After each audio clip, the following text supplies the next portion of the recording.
2024 Driving Business.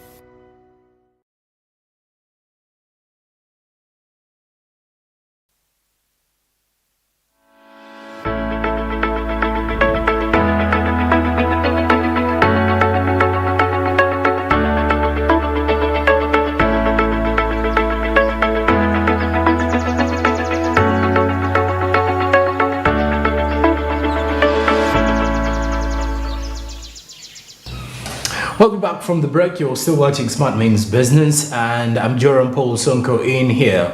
Well, as we start off the hour of 8 a.m., all we need to start off with now is our business tip of the day. What you need to motivate you as you kickstart off this cold Friday morning. Let's have it with our business tip.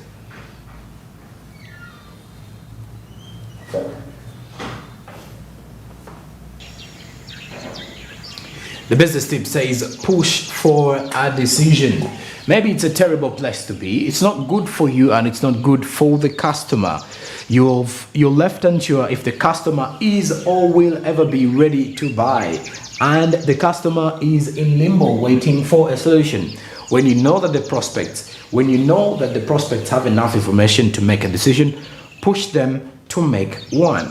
Well, push for a decision. Sometimes customers are never in two situations of choosing what they need in life, but sometimes you get to realize if you push for the decision, or if you push for what they need to at least see that it's viable for them, then you can influence the kind of let's say you can easily influence the decisions they make. You can influence the kind of product they can use or the kind of brand. So for you as a business person, push for a decision. Make sure that you create room for the customer to accept the decision you've chosen for them. Sometimes, even in businesses, when you move to make, for example, to go for shopping, you may find out that the business owner, or let's say an attendant or a service provider, may ideally give you a tip or two on a better product. So that is how influential you as a business person can be to your customer. You can easily influence them to buy what you are selling or what you are giving to them. So that's exactly what you should do as well. But besides the business tip, let's also get our business quote this morning.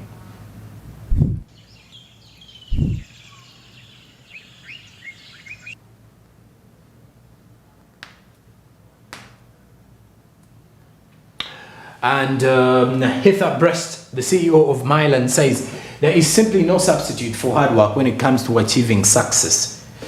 That there is simply no substitute for hard work when it comes to achieving success. If we ever want to achieve success, and we are daily working hard to achieve this kind of success, we definitely have not to look beyond hard work, because hard work does seem like the only possible way for us to achieve this success that we are yearning for. The figures are always there, or the answers are always before us. That is why if you ever want to be successful at the end of the day, it goes back to the kind of success you include yourself into. You have to remind yourself to be successful. You have to put it out there and continue trying as much as possible to bring out that success. And you never know how best it can turn for you, and it will be very influential for you as an individual. So give it a try, give it a shot. It will be worth it, trust me. That is according to what our quote is saying. There is simply no substitute for that. Now at this particular moment in time, we're heading to our social media trends. Well, at the start of the show, our particular update was rotating around KCCA, and this does not even go short of what our social media trends are about. We look at Kampala City this time around from the social media point of view. Uganda Airlines with a tweet: Kampala is a city with a unique charm, people and energy that captivates.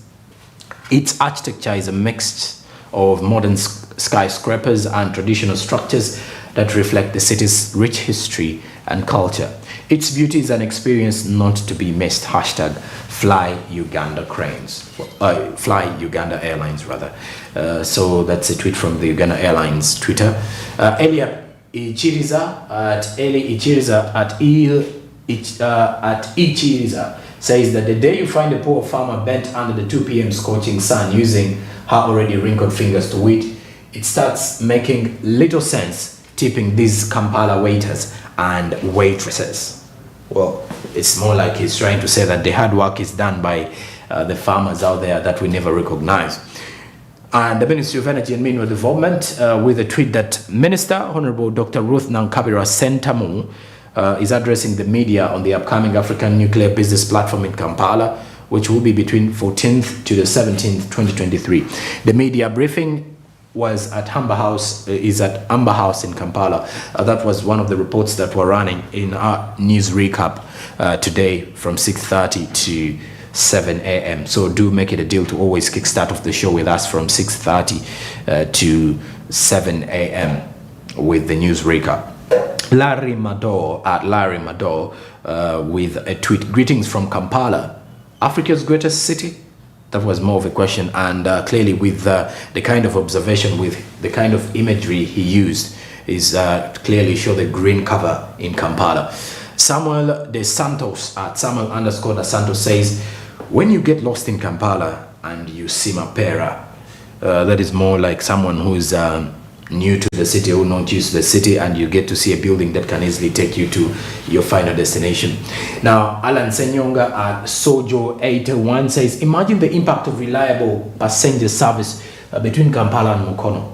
If it is moving at only 40 kilometers per hour, it will cover the distance faster than a Subaru driver reviving their engine while chewing gum in the rush hour Ginger Road traffic. So he's actually shooting a shot to the government, reminding them the importance of the impact that railway transport could have on Uganda's transportation system. Been to Kenya, seen it, and ideally know how much of heart importance that has in regards to transportation. Now, the Kampala Capital City Authority's official Twitter handle at KCCAUG says these motorists have made it a habit to take shortcuts through road islands, which not only puts pedestrians and other motorists in danger, but also destroys the green and other infrastructure in these spaces. This is unacceptable. Desist from this barbaric behavior. Hashtag for a better city.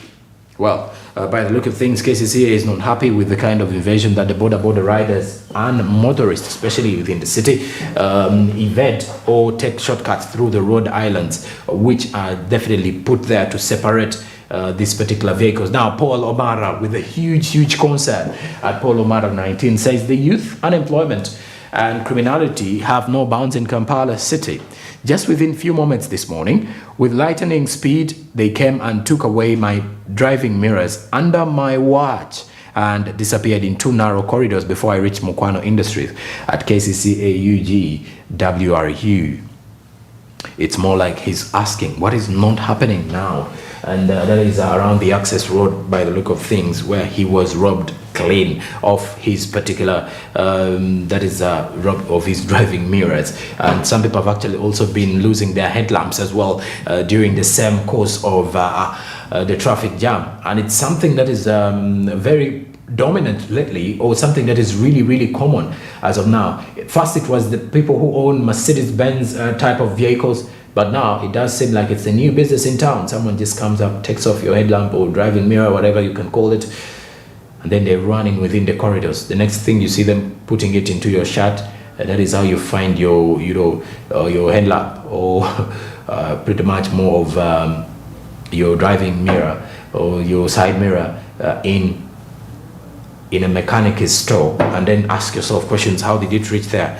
Monangi, that is Kampala for you. KCCA, I don't know if KCCA has whether these particular cameras are being watched by the Uganda police to at least notify us about which people are behind such crimes that continue to rise. And obviously now parking is at owner's risk anywhere, even in traffic jam. Once you stop during the jam, which is unavoidable, by the way, you end up losing something that again costs you, because after losing that side mirror of yours, once you reach traffic, they will again arrest you for not having one. Funny, isn't it? Exactly. Now, we're getting into more business updates this morning as we look at the Exodus Police Circle probe, as fraud and mismanagement of members' funds does look like something that is on table of discussion.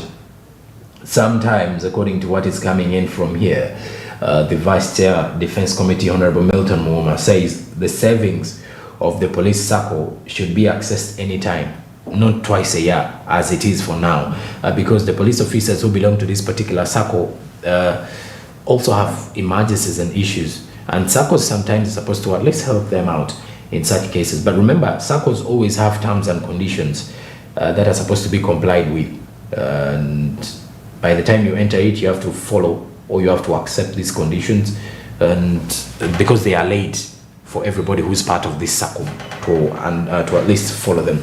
Now, there is a complaint of one single audit company which has also continued to rise, as members are also not allowed to attend general meetings according to the new complaints coming in from the SACCO here, the police SACCO. And well, the committee in Parliament, that is Defense Committee, is still following up on the police SACCO probe, where some of the members under the police SACCO are saying, we are members, we never attend these meetings. It is only the delegates that attend. We only receive money, or we can only access our savings twice a year. And yet sometimes you realize you may have issues, or you may have emergencies that may be needed for you to at least seek some help from this particular SACCO. Now, this update is coming in from Honorable Milton Muoma, who is the Vice Chair of the Defense Committee in Parliament. Let's get it. It's a continuation on an investigation into the management of the Exodus SACCO under the Uganda Police Force. We were directed by Parliament to investigate the complaints regarding the management of the Exodus SACCO. So today we are handling the Office of the Registrar of Cooperatives to tell the committee on the compliance with the bylaws and the regulations that govern the management of SACCOs, but also a concern whereby, whereas the bylaws demand that SACCOs must be, decisions of the SACCOs must be made by the annual general meeting, and that the Exodus SACCO, its delegates, they are delegates that do sit on behalf of the other members to decide on the business and the general management of the Exodus SACCO. This is an anomaly, but according to the explanation given, because of the nature and the operation of the Uganda Police Force, you cannot invite all the police officers from the entire country to come and attend the general meeting. It has issues to do with the security, and by withdrawing all police officers, that means compromising the security of the country. So when they did apply to the Register of Cooperatives, they were given that leeway to keep using the delegate system of handling decisions in the SACCO of Exodus. Secondly, there's a matter to do with the members only getting their monies twice a year, which is also an anomaly based on the guidelines. The registrar has expressed ignorance about this. He says he's not aware, because members are supposed to get their savings anytime, like all SACCOs in the country, because bylaws say that a member can claim or can ask for his savings anytime he needs the money. So I think that needs to be reviewed, because it's a general concern, all SACCO members in the Exodus. These are the issues today that we've picked from the Registrar of SACCOs and the Ministry of Cooperatives and Trade. But also the issue of a single company doing auditing of the SACCO consecutively is also against the established guidelines. A SACCO is supposed to audit for a period not exceeding, according to the amendment, not exceeding 4 years. For this one, we have seen the same company auditing the Exodus SACCO. It is an anomaly, and the registrar has admitted that yes, if it is happening, it's an omission and it's oversight, which needs to be addressed urgently. It is not specific. It is not specific. We are doing the investigation out of a complaint that was tabled at the beginning of this year on the floor of Parliament whereby police officers raised the concerns to different members of parliament on why they cannot access their money anytime they feel like, because they are their savings, they cut from their salaries. But when they tell you that you should pick twice a year, somebody has a sick child, the child is not going to school, but you can't pick your money because of that irregularity that was factored in. This is what we're investigating and how it was occasioned. So I feel Parliament will be able to guide when we present the report. I can't preempt what we'll have been reporting about, but we are today referring to issues that have been raised or presented by the Registrar of Cooperatives. Their argument says there was a lot of fraud and mismanagement before 2016, whereas the DC Cooperative Exodus was registered in 2007. There were issues of mismanagement and fraud since then.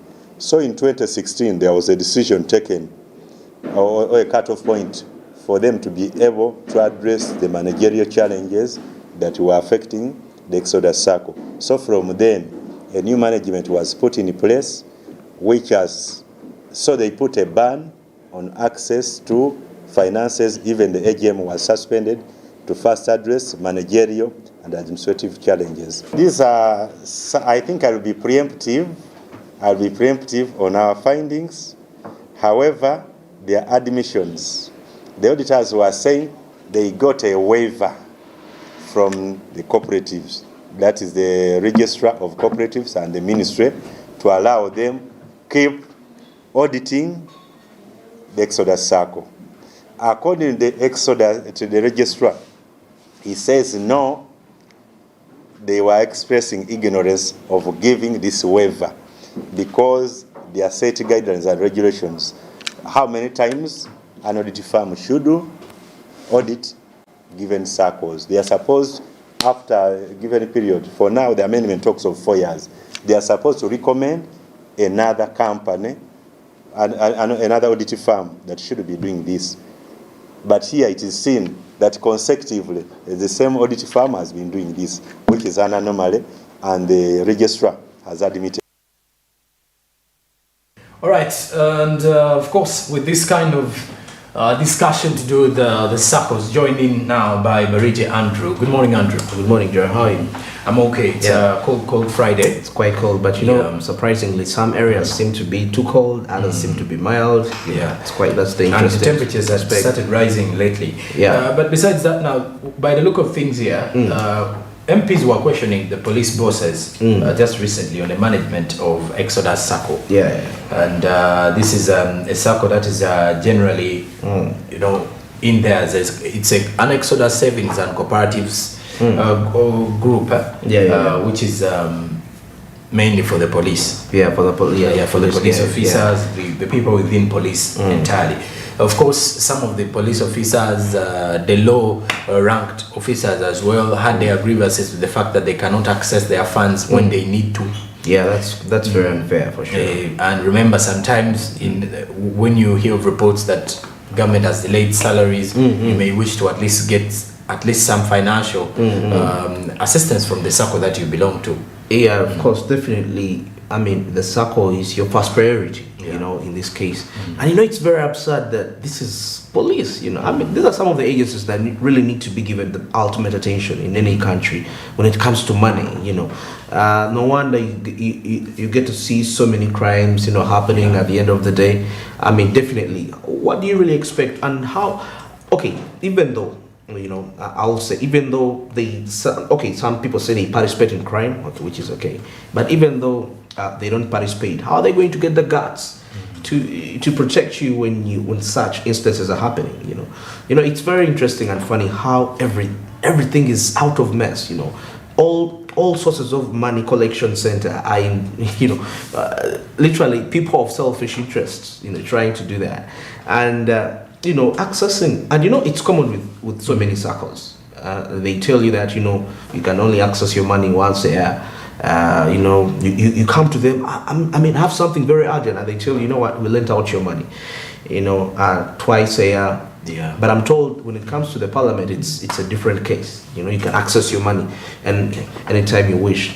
For those MPs. Yeah. For the MP circles. Yes, for the MP circles. So I really urge, the parliament should really be deliberate on this. It's not really, and police is a government agency. You know, why would such a thing happen with salary delays in almost lots of government agencies? You know, and but the question is that money even there? Well, you know, that's the first place. Yes, like you did mention, by the way, it's a very huge case of concern. Just recently, the Committee on Defence was directed by the Deputy Speaker of Parliament, Right Honourable Thomas Tayebwa, to investigate the alleged fraudulent operations of this same SACCO. Because there were reports from police officers who complained about compulsory monthly savings. Compulsory. And by the way, it's not supposed to be forced. Because I do know one thing about SACCOs is regardless of the fact that most of the SACCOs that we belong to, most of us, is that you're only going to receive money once after a year. Yeah, most of the SACCOs. Most of the yes. But of course, there are times that there are packages that are always, because it is more like a deliberate action by you. But it's voluntary. It's voluntary. It's more the better word actually. But of course, these officers were saying that there are challenges in also accessing their savings. Besides the compulsory monthly contributions, there is a challenge of accessing these savings. Now, there's also lack of representation of lower cadres at the annual general meetings, and it's one of the other key things here that have been highlighted within this update, because imagine when the lower cadres or the cadets that we know of are not being represented ably. It is only the few executives in there, in that space at the top, who are always there. And by the look of things, this SACCO, for the viewers, is a registered institutional cooperative society of the Uganda Police Force, and it was formed in 2007 and after a resolution by the Police Council to enable its officers to come up with a pool of funds to possess for purposes of at least accessing affordable loans to engage in productive activities, because SACCOs do offer these loans, obviously. Yeah, they do. And actually some of them even have joint investments. You know, I mean, you can decide, because as an individual, if I get the money from the SACCO, I may not be in position to really, but if we join as a team, it makes it quite a very, very possible. And I'm also seeing an aspect in here where they talked about auditors, because under normal circumstances, you should be using different auditors. But now this time around, these are the same auditors that are coming in year after year.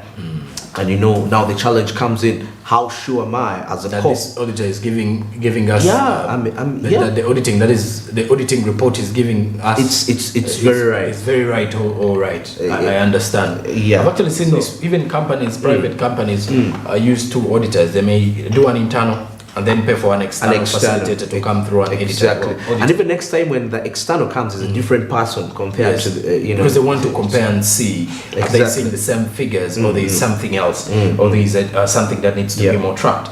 But also documents presented by the committee, by the SACCO board chairman Wilson Omoding, indicate that the society boasts of 42,990 members who are personnel of the police, civilian staff and employees of this SACCO.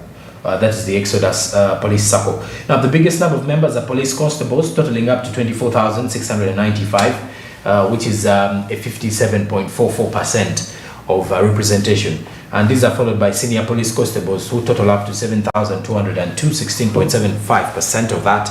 And as of December 2022, the SACCO had members' savings totaling up to 29.93 billion shillings. That's a huge amount of money. It's a lot of money.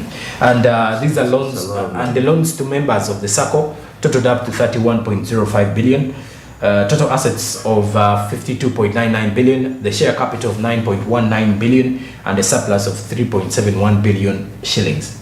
So MPs in here saying that it needs to be a lot to be done for this SACCO, especially rotating around those who actually take part in, let's say, saving, because the members save. It is these SACCO members are the ones who save, that are saving their money, but then not being allowed to attend meetings. Now that's another issue, a very big issue, especially the lower cadres. Exactly.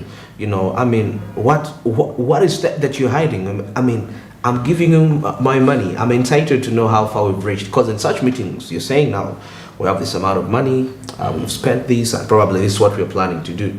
So that means that's not a SACCO. It's more like a tax they're paying to their experience. Okay, me, that's how I see it, if that's the issue. Yeah. You know, it's like a mandatory tax, you know, like a membership fee of sort, but it's not really something that it's my money and I can access any time. So I wonder how they really feel, how secure they feel, what are they going through. You know, they have kids, some are going to, you know, and they have families, have to, you know, I mean, quite lots of responsibilities. No wonder when you go to the police cell, every person says, and it's very true, there is no justice. I mean, people, like they're going to treat you with ultimate anger, you know, there is no human right observed, but it all comes back to all this. I mean, it really adds up. You know, somebody, you know, Jeremy, if you've spent months, no salary, and the place where even you thought, you know, like the bribes you get from the people in here, it's what you're putting in your circle, and even what you're putting in there, you can't access it. So what is somebody going to do at the end of the day?